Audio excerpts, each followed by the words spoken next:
ഇതാ പലയിടത്തും ഇതേപോലെ വോളണ്ടറി ആയിട്ട് വന്നിട്ടുണ്ടാവും. ഇതുപോലെ ഒരു അവസ്ഥ ഉണ്ടായിരുന്നു? ഇല്ല ഇല്ല.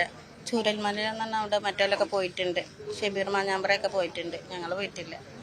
എല്ലാ കാര്യത്തിനും നടക്കലുണ്ട്. ഞങ്ങൾ പോക്കുന്നുണ്ട്. കാര്യങ്ങളൊക്കെ പരിചയമുണ്ടോ? കുറച്ച് ആൾക്കാരൊക്കെ പരിചയമുള്ളൂ. ഇവിടുത്തെ സ്കൂളത്തെ ആൾക്കാരെ അറിയില്ല. ഞങ്ങൾ അങ്ങാടിപ്പുറം പഞ്ചായത്തത്തെ. വല്ലാത്തൊരു വിഷമം.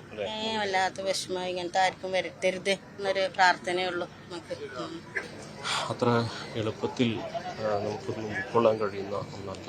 നേരത്തെ അവിടെ ഉണ്ടായിരുന്ന മുതിർന്ന ഒരാൾ പറഞ്ഞ പോലെ ഇനി ആ കുട്ടികളുടെ അവസ്ഥ എന്താകും എന്നുള്ളതാണ്. അവരുടെ പ്രിയപ്പെട്ട അധ്യാപകരാണ് ഇല്ലാതായിരിക്കുന്നത്. ഇനി സ്കൂൾ തുറന്നു ചെല്ലുമ്പോൾ ഓർമ്മ മാത്രമായിരിക്കും.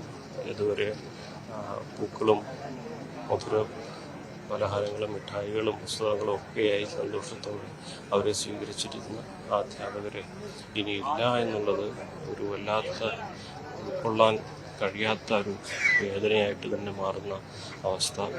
അതുപോലെ ഈ നാടിനാകട്ടെ അവരുടെ കൂടെ പഠിച്ചിരുന്ന, അവരുടെ കുട്ടികളെ പഠിപ്പിച്ചിരുന്ന അവരുടെ പ്രിയപ്പെട്ട അധ്യാപകരില്ലാതായി എന്നുള്ളത്, ഒരു നിമിഷം കൊണ്ടില്ലാതായി എന്നുള്ളത് ഈ നാടിനാണെങ്കിലും അത് ഉൾക്കൊള്ളാൻ അത്ര എളുപ്പത്തിൽ കഴിയുന്ന ഒരു കാര്യമല്ല.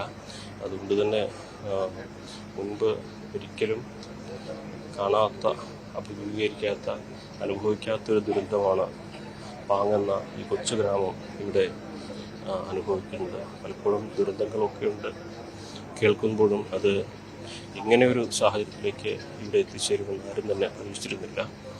മധ്യവേനലവധിയുടെ സന്തോഷം മഹാദുരന്തമായി മാറിയ കാഴ്ചയാണ്, നേർക്കാഴ്ചയാണ് നമ്മളിവിടെ അനുഭവിക്കുന്നത്.